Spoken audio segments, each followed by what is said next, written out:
Hello guys, welcome to chemistry link. My name is Om Prakash. आइए बात करेंगे हम कोऑर्डिनेशन नंबर जब 5 दिया होगा तो उसके लिए क्या होता है, हाइब्रिडाइजेशन क्या मानेंगे और शेप और साइज क्या, शेप क्या। ठीक है, ओके। इससे पहले वाला वीडियो अगर नहीं देखे तो प्लीज़ आप जाकर के देख लीजिए, मैं डिस्क्रिप्शन बॉक्स में उसका लिंक दे दिया हूँ। देखें, पहली बात है कोऑर्डिनेशन नंबर अगर जब 5 होगा तो क्या करेंगे। कोऑर्डिनेशन नंबर 5 होगा तो दो चीज़ें, पहली बात करते हैं हम शेप का। तो कोऑर्डिनेशन नंबर 5 के केस में ये देखिए, ये ऐसे इसको बोलते हैं एक यहाँ पे, एक यहाँ पे, एक यहाँ पे, एक ऊपर से, एक नीचे से। यानी कि ये यहाँ पे सेंट्रल एटम है, ये इधर से जाएगा, ये इधर से जाएगा, ये इधर से जाएगा, ऊपर से एक आएगा, नीचे से ऐसा आएगा। ठीक है, ठीक है। इसको बोलते हैं trigonal bi pyramidal. Bi pyramidal कब बोलते हैं, देखिए ये वाला ऊपर से एक पिरामिड बनता है, आप देखना थोड़ा सा ध्यान से। ऊपर से एक, यहाँ से एक डालो, यहाँ पे एक डालो, यहाँ पे 3 डायमेंशनल थोड़ा सा एज्यूम कीजिए। ये आप आपके नीचे में ट्रायंगल बनाइए आपके कॉपी पे और कलम को रखिए वर्टिकल तरीके से और वहाँ से लाइन खींचिए। तो देखिए एक तंबू की तरह दिखाई दे रहा है, यानी कि ये एक पिरामिड की तरह ऊपर से दिखाई दे रहा है। वन सेकेंड, नीचे से भी एक पिरामिड की तरह दिखाई देगा आपको। ठीक है, तो दो पिरामिड, इसीलिए बोलते हैं बाई पिरामिड बोलते हैं, इसको बोलते हैं टीबीपी। ठीक है, मैंने इससे पहले मैंने बताया था स्क्वायर प्लेनर होता है, तो स्क्वायर प्लेनर में ये बातें बताई थी। तो बताई थी कि d x square minus Y square का इस्तेमाल करते हैं, बट यहाँ पे देखिए, यहाँ पे मैंने बता रहा हूँ डी जेड स्क्वायर को यूज होता है। कब, जब यहाँ पे दो यहाँ से एक दूसरे का अपोजिट साइड से आता है तो उस केस में डी जेड स्क्वायर होता है। चूँकि इसका ऑर्बिटल जो होता है ना, ऑर्बिटल डायग्राम जो बनाएंगे तो हम बताएंगे ये ऐसे और ये ऐसे, इस तरीके से होता है। एक लिगेंड यहाँ से आएगा, एक लिगेंड यहाँ से आएगा। जब इस तरीके से बात करेंगे तो इस तरीके से होता है डी जेड स्क्वायर की। मैं बात करूँगा आपको डी जेड स्क्वायर क्या होता है, सी एफ टी जब पढ़ाएंगे, सी एफ टी जब पढ़ाएंगे तो उस केस में मैं अच्छे से आपको डिटेल में बताऊँगा कि ये क्या सीन होता है, डी जेड स्क्वायर का क्या इस्तेमाल होता है, क्यों होता है। ठीक है, ठीक है। If all ligands are same, अगर सब लिगेंड यानी कि जो पाँचों के पाँचों लिगेंड सेम हुआ तो इस केस में एक बहुत ब्यूटीफुल इंफॉर्मेशन दिया रहता है। देखिए हम क्या पढ़ रहे हैं, वीबीटी। वीबीटी का मतलब क्या होता है, इसमें कुछ न कुछ इन्फॉर्मेशन मुझे गिवन होगा। तो कहता है कि अगर हमारे पास पाँचों के पाँचों लिगेंड सेम है तो कहता है कि 3 metal ligand bond length are equal. कहता है कि 3 के 3 यानी कि ये बॉन्ड, ये बॉन्ड और ये बॉन्ड मस्ट भी इक्वल होगा और ये दोनों डिफर करेगा। तो कहता है डाइपोल मोमेंट जीरो हो जाता है। इस केस में अगर फिर से बताऊं, 5 के पाँचों लिगेंड सेम है तो इस केस में पहली बात ये डाइपोल मोमेंट जीरो होगा। या तो इन्फॉर्मेशन ऐसे दे देगा म्यू इक्वल टू जीरो, तो आपको समझना होगा, और नहीं तो सबसे ज़्यादा इन्फॉर्मेशन ये देगा ये metal ligand bond length are 3, 3 ही बोलेगा, 3 metal ligand bond length are equal, ऐसा बोल देगा। इससे बोल देगा तो इसका मतलब समझ जाएंगे टीबीपी का बात कर रहा है। हमने अभी हाइब्रिडाइजेशन की चर्चा नहीं किया, हाइब्रिडाइजेशन क्या होगा क्या नहीं होगा। मैंने आपको शेप के बारे में बताया कि अगर इन्फॉर्मेशन ये कोई एक दे दिया, इसका मतलब साफ पता चल जाता है टीबीपी का बात कर रहा है। नेक्स्ट बात करते हैं, देखिए इसके लिए बात करें सेकंड केस में स्क्वायर प्लेनर। अगर कोऑर्डिनेशन नंबर 5 होता है तो दो चीज़ें होता है, एक होता है आपने बता दिया मैंने ट्राइगोनल बाई पिरामिडल होता है, एक होता है स्क्वायर प्लेन। देखो यहाँ पे एक लिगेंड यहाँ से आएगा, एक लिगेंड यहाँ से आएगा, एक लिगेंड यहाँ से आएगा, एक लिगेंड यहाँ से आएगा। यहाँ सेंट्रल मेटल एटम होता है, ऊपर से एक लिगेंड आता है, 5। अब देखिए आप फिर से स्क्वायर बनाइए आपके कॉपी पे और ऊपर में उसी स्क्वायर के बीचों बीच में अपना कलम रखिए, कलम का पॉइंट रखिए और वर्टिकल रखिए और वहाँ से ऐसे 4 लाइन को खींचिए। 4 लाइन से जब खींचेंगे तो 1 सेकेंड तंबू की तरह दिखाई देगा। जब ये तंबू की तरह दिखाई देगा तो फिर से आप बता पाएंगे क्या कि ये 1 सेकेंड क्या हो जाता है, स्क्वायर बाई पिरामिडल के बारे में बात कर रहा है। स्क्वायर बाई पिरामिडल क्या बोलते हैं, सॉरी स्क्वायर पिरामिडल की बात कर रहा है। स्क्वायर पिरामिडल क्योंकि ये सिर्फ ऊपर से पिरामिड है, नीचे से पिरामिड नहीं है, नीचे से पिरामिड नहीं है। अब बोलेंगे जो नीचे से पिरामिड होगा तो क्या स्क्वायर बाई पिरामिडल बोल देते, क्यों, नो। स्क्वायर बाई पिरामिडल जैसा कोई वर्ड नहीं यूज होता है हम लोग का कोऑर्डिनेशन कंपाउंड में। So please square bi pyramidal की बात नहीं करें, उसको बोलेंगे ऑक्टाहेड्रल। मैं आता है तो बताता हूँ। 1 सेकेंड, जब यहाँ पे स्क्वायर की बात आती है, जब स्क्वायर की बात आती है तो ये क्या होता है, D x square minus Y square ही यूज करते हैं। इस केस में हमारे पास क्या होता है, स्क्वायर की बात आती है तो D x square minus Y square आ जाता है। इसको इसमें डी आया है ना, तो डी कौन सा है। अब बात करें sp3, ये इसमें total number of coordination number कितने हैं, 5। यानी कि ये 5 की बात कर, देखिए 5 है ना, तो ये क्या होता है dsp3 यानी कि 3 1 4 1 5, यानी कि एक डी इस्तेमाल करता था। कौन सा डी इस्तेमाल होगा, ये वाला। और sp3d की बात करते तो ये वाला की बात करें तो इसमें कौन सा इस्तेमाल होता है, ये डी की इस्तेमाल में क्या करते हैं। अब इसके ऊपर टोटली डिपेंड करता है ये dsp2 है या sp3, सॉरी dsp3 है या sp3d है। डी कब यूज होता है? एक होता है डी जेड स्क्वायर भी इस्तेमाल हो सकता है और d x square minus Y square भी इस्तेमाल हो सकता है, क्योंकि ये देखिए यहाँ पे लिखा हुआ ना डी जेड स्क्वायर भी इस्तेमाल हो सकता है, क्योंकि दोनों शेप कोऑर्डिनेशन नंबर जब 5 होता तो 2 शेप मिलते हैं, 5 होगा तो 2 शेप, एक ये और एक पीछे वाला जो मैं अभी बताया ट्राइगोनल बाइपिरामिडल। अब देखिए इस केस में क्या इन्फॉर्मेशन देगा, इस शेप को जानने के लिए हमारे पास क्या बेटर इन्फॉर्मेशन है। पहला इन्फॉर्मेशन क्या है, if all ligands are same, अगर सारे के सारे लिगेंड सेम हुए, बोलता है जी if all ligands are same, सब सेम हुए, तो इसमें एक ब्यूटीफुल इन्फॉर्मेशन क्या देता है, जो 4 metal ligand bond length are equal, कहता है जो 4 जो है मेटल बॉन्ड लिगेंड्स, यानी कि मेटल और मेटल लिगेंड बॉन्ड लेंथ, यानी कि जो इसके बीच इसके बीच इसके बीच इसके बीच ये चारों का चारों, ये चारों के चारों का बॉन्ड लेंथ क्या हो जाएगा, इक्वल हो जाएगा, बॉन्ड लेंथ आर इक्वल, चारों के चारों बॉन्ड लेंथ इक्वल है, ठीक है। Net dipole moment is equal to 0 हो जाता है, यानी कि नेट डाइपोल मोमेंट 0 कब होगा, क्योंकि ये 90 डिग्री पे सब एक दूसरे को कैंसिल कर देगा और वर्टिकल से है, तो इस केस में क्या हो जाएगा, net dipole moment not equal to 0, ये 0 के बराबर नहीं होता है, दैट इज द अनसिमेट्रिकल, इसको बोलते हैं अनसिमेट्रिकल सिचुएशन में आके खड़ा हो जाएगा, ठीक है। तो हमको एक ही इंफॉर्मेशन देगा, या तो ये देगा 4 लिगेंड देगा, या देगा net dipole moment not equal to 0, तो आपको साफ समझ में आना चाहिए, कोऑर्डिनेशन नंबर 5 दिख जाए और ये इंफॉर्मेशन दे दे, इसका मतलब आप समझिएगा जो स्क्वायर बाई पिरामिडल नहीं होकर स्क्वायर पिरामिडल होता है, ठीक है, ठीक है। अब देखिए यही हाइब्रिडाइजेशन है, हाइब्रिडाइजेशन अगर ये हुआ या ये हुआ, आपको कुछ भी हो सकता है, ट्राइगोनल बाई पिरामिडल भी हो सकता है इस शेप में, इस हाइब्रिडाइजेशन में, या स्क्वायर पिरामिडल भी होता है इस शेप में। अगर ये वाला बात करें तो ट्राइगोनल बाई पिरामिडल भी हो सकता है और स्क्वायर पिरामिडल भी। इसका मतलब क्या, हाइब्रिडाइजेशन को देख करके तो आप शेप नहीं बताने वाले, हाइब्रिडाइजेशन अगर आपको पता चल जाए तो आपसे शेप नहीं पता चल पाएगा, हम लोग नहीं बता पाएंगे, तो then how can we find it, हम लोग फाइंड करेंगे किस तरीके से, उसमें 2 इन्फॉर्मेशन दिया था ना, क्या दिया था, एक दिया है म्यू का वैल्यू 0 हो जाएगा और 3 बॉन्ड लेंथ क्या हो जाएगा, इक्वल हो जाएगा, 3 के 3 बॉन्ड लेंथ इक्वल, तो इससे हम समझ जाएंगे क्या, वन सेकेंड, हम क्या समझ जाएंगे कि यहाँ पे ये जो दिया है ट्राइगोनल बाई पिरामिडल हो जाएगा। अगर ये दे देता जो 4 बॉन्ड लेंथ क्या होता है, इक्वल होगा और म्यू नॉट इक्वल टू 0 हो जाएगा, इससे साफ पता चलता है क्या कि स्क्वायर पिरामिडल हो जाएगा। यहाँ से देखिए स्क्वायर पिरामिडल टाइप का आ गया, ठीक है। तो इसी से हमको बताना है, हमारे पास हाइब्रिडाइजेशन से नहीं बता सकते। तो वंस अगेन हम क्या होता है, trigonal bi pyramidal, square pyramidal, trigonal bi pyramidal और स्क्वायर प्लेन स्क्वायर पिरामिडल, इससे हम बता सकते हैं। तो हमारे पास हाइब्रिडाइजेशन निकालने का अलग तरीका होगा, शेप जानने के लिए अलग तरीका होगा, इंफॉर्मेशन दिया होगा। जैसे कि ये देखिए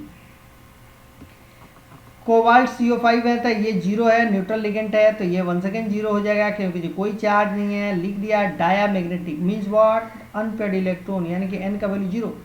नेट डाइपोल मोमेंट, इसका मतलब क्या समझ में आया, म्यू का वैल्यू 0, इस 0। अब कोऑर्डिनेशन नंबर कितना दिया 5, म्यू का वैल्यू 0 कितना होता है भाई, ट्राइगोनल बाई पिरामिडल में होता है, तो ये लिखा हुआ 3। या देखिए ऊपर वाला जो इन्फॉर्मेशन देगा, ये वाला इन्फॉर्मेशन या तो दिया होगा या तो इसके अंदर में क्या देगा, डायामैग्नेटिक दे देगा एंड 3 आयरन कार्बन, यानी कि ये मेटल और नॉन मेटल, यानी कि लिगेंड की बात कर रहे हैं।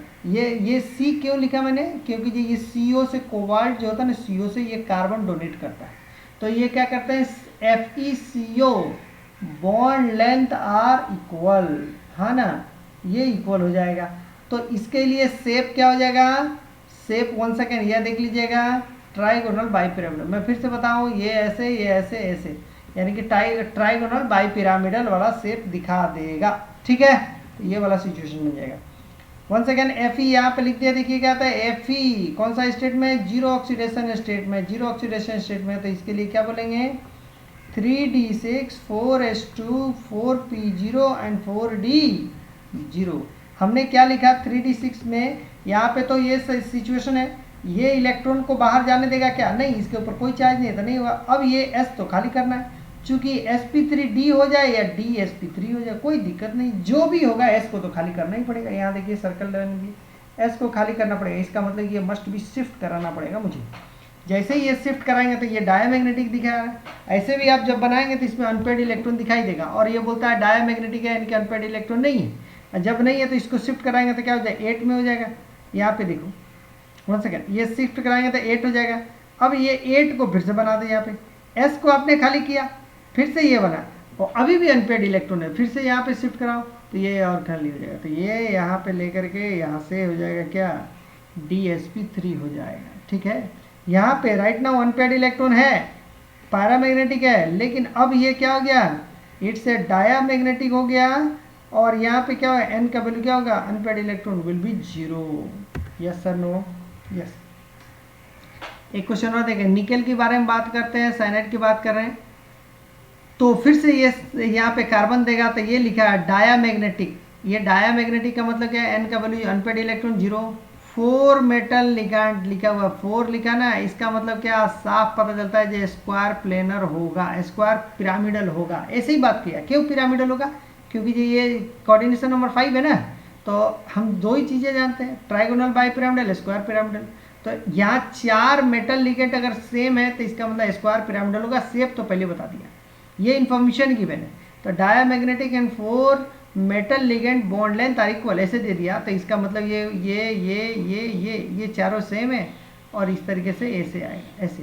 तो इसको बोलते हैं क्या, स्क्वायर पिरामिडल। अब यहाँ पे देखो, यहाँ पे ये क्या है, माइनस में। 1 सेकेंड, निकल के लिए निकालेंगे तक x plus 5 minus 1 equal to -3 कर देंगे, तो x इक्वल टू क्या हो जाएगा, +2 हो जाएगा। 1 सेकेंड +2 में चला जाएगा, तो कोऑर्डिनेशन नंबर यहाँ पे क्या था, 2 इलेक्ट्रॉन होता जब न्यूट्रल में होता, लेकिन ये 2 इलेक्ट्रॉन चला गया तो यहाँ 0 हो गया, 0 हो गया। अब इसके लिए शेप बनाएंगे तो ये वाला हो जाएगा। क्वेश्चन में क्या बोला, डायामैग्नेटिक, इसका मतलब इसको मस्ट भी शिफ्टिंग कराना पड़ेगा, यहाँ से लेकर के शिफ्ट कराना, ये इलेक्ट्रॉन को शिफ्ट कराना पड़ेगा यहाँ पे। जब ये शिफ्ट करेगा, अभी राइट नाउ अनपेड इलेक्ट्रॉन 0, अभी क्या हो गया, अनपेड इलेक्ट्रॉन एन का वैल्यू क्या हो गया, 0 हो गया। जब एन का वैल्यू 0 हो गया तो क्या होता है, ये यहाँ से लेकर के यहाँ से, इसी को बोलते हैं क्या, जो इनर डी कॉम्प्लेक्स, इसको बोलते भी हैं इनर डी कॉम्प्लेक्स भी बोलते हैं। ठीक है, ठीक है। आइए इसके बारे में बात करते हैं, कोऑर्डिनेशन नंबर 6 के बारे में। तो मैंने कोऑर्डिनेशन नंबर 5 के बारे में दो चीज़ें देखा। क्या देखा, ट्राइगोनल बाई पिरामिडल हो सकता है, या स्क्वायर क्या मिल सकता है, स्क्वायर पिरामिडल। कोऑर्डिनेशन नंबर ये कब हुआ, 5 के बेस में। कोऑर्डिनेशन नंबर 4 के केस में क्या देखा बोलिएगा, टेट्राहेड्रल शेप देखा। इसके अलावा और क्या देखा, स्क्वायर प्लेनर देखा, हाँ या ना जी। तो इन सब चीज़ों को हमको ध्यान रखना पड़ेगा। 1 सेकेंड, ये देखिएगा, कोऑर्डिनेशन नंबर जब 6 होता है ना, तो ये एक ही शेप बनाता है, ऑक्टाहेड्रल। 1 सेकेंड, आप ये जब कहेंगे जी ये मेटल है, तो आप कहेंगे जी सर स्क्वायर बाई पिरामिडल कर दो, नहीं, गलत हो जाएगा। स्क्वायर बाई पिरामिडल वाला कोई टर्म इस्तेमाल नहीं करते हैं। तो यहाँ पे क्या हो जाएगा, इट्स ए ऑक्टाहेड्रल, ऑक्टाहेड्रल हो जाएगा, राइट।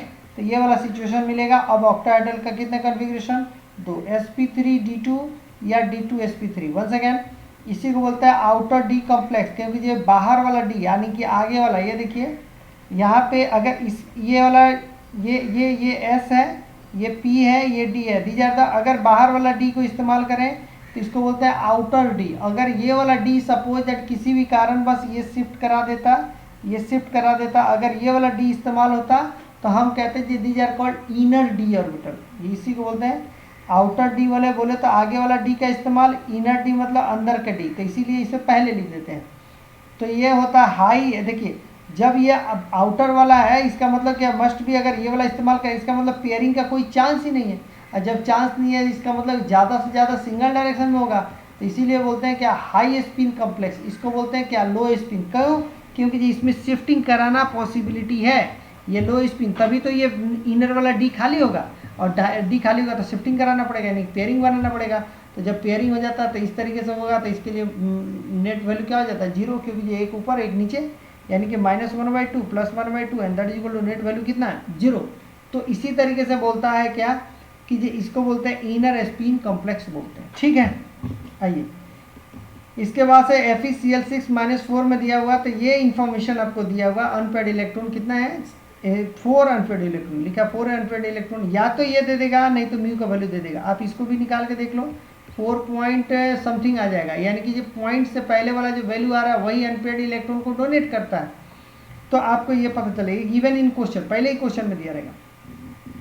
इसको निकालेंगे तो +2 के स्टेट में आएगा, देख लीजिए -1 हो जाता है तो +2 के स्टेट में आएगा। ये वाला सिचुएशन आ गया, यहाँ पर 2 था, ये उसको भी बाहर किया, यहाँ पे 0 हो गया। 1 सेकेंड, अब यहाँ पे लिया हुआ, यहाँ पे 4 अनपेड इलेक्ट्रॉन, तो हमारे पास 1 2 3 4 अनपेड इलेक्ट्रॉन, तो इसको शिफ्टिंग कराने का कोई मीन्स नहीं है, पेयरिंग तो कराएंगे ही नहीं। जब पेयरिंग नहीं कराएंगे तो क्या हो जाए sp3d2, यानी कि क्या बात करें sp3d2। अब क्वेश्चन यहाँ बनता है जी dx² dz² दोनों ही इस्तेमाल कर रहे हैं। तो हमने आपको थोड़ी देर पहले बताया था जी जब हमारे पास ये वाला सिचुएशन होता है तो इस केस में dz² इस्तेमाल करते हैं। जब हमारे पास ये वाला सिचुएशन होगा तो इसको बोलते हैं क्या, dx² - y² इस्तेमाल करते हैं। लेकिन जब ये वर्टिकल भी आएगा, स्क्वायर प्लेनर भी आएगा, तो उसमें क्या होता है dx² - y² और dz²। मैं अपने से नहीं बोल रहा हूँ, ये एक्सपेरिमेंटल डेटा है, जैसा ही होता है। अब ये ऐसा ही क्यों होता है, यही क्यों यूज होता है, इसको हम पढ़ेंगे CFT में, क्रिस्टल फील्ड थ्योरी। इसमें स्प्लिटिंग कैसे होते हैं, क्या होता है, सारी बातें हम डिटेल में पढ़ेंगे इसको। नेक्स्ट एक क्वेश्चन और देखिए, Fe है, CN6 है, 1 सेकेंड, डायमैग्नेटिक है, म्यू का वैल्यू 0 दिया हुआ है, तो इसका वैल्यू निकालेंगे तो +2 हो जाएगा, ये वाला सिचुएशन आएगा। अब डायमैग्नेटिक है, मतलब कि जो अनपेड इलेक्ट्रॉन जो भी हो उसको शिफ्ट कराओ, तो ये पूरे शिफ्ट कराए तो ये वाला सिचुएशन मिला, 2 ऑर्बिटल खाली मिला, 1 ऑर्बिटल ये मिला, 3 ऑर्बिटल ये मिला, तो क्या बोलेंगे d2sp3 मिल जाएगा। ठीक है, ठीक है। अनपेड इलेक्ट्रॉन कितने मिल जाएंगे, 0, यानी कि सेल बी होस्ट मैंने शुड बी, क्या अनपेड इलेक्ट्रॉन शुड बी, क्यों, क्योंकि ये डायमैग्नेटिक दिया है। तो इसी को बोलते हैं क्या, dsp2, क्योंकि ये इनर वाला d, ये s और p3, यानी कि dsp3 इनर डी कॉम्प्लेक्स बोलते हैं। This are called low spin complex. Inner D को क्या बोलते हैं, लो स्पिन। लो स्पिन क्यों बोलते हैं, क्योंकि अगर आपने ऐसे फिल कर देंगे ना, तो एक एक इलेक्ट्रॉन को जब फिलअप करेंगे तो क्या होता है, +1/2 +1/2 ऐसे करके चलेंगे, और जब पेयरिंग हो जाएगा तो +1/2 और -1/2 and that is equal to 0। ये टोटली का वैल्यू कितना हो, 0, ये -1/2 हो जाएगा, टोटली का वैल्यू कितना, 0। इसका मतलब क्या हुआ, जो इसको बोलते हैं लो स्पिन कब, जब जो इसमें शिफ्टिंग कराना पॉसिबिलिटी है, जब पॉसिबल है तो इसके लिए हम बोलते हैं this is called the low spin. ठीक है, ठीक है, okay. I will continue the next class CFT के बारे में। तो चलिए, अगर वीडियो अच्छा लगे, आपको पसंद पड़े तो प्लीज़ लाइक, सब्सक्राइब और शेयर करें। चलें, okay, thank you so much, thank you so much.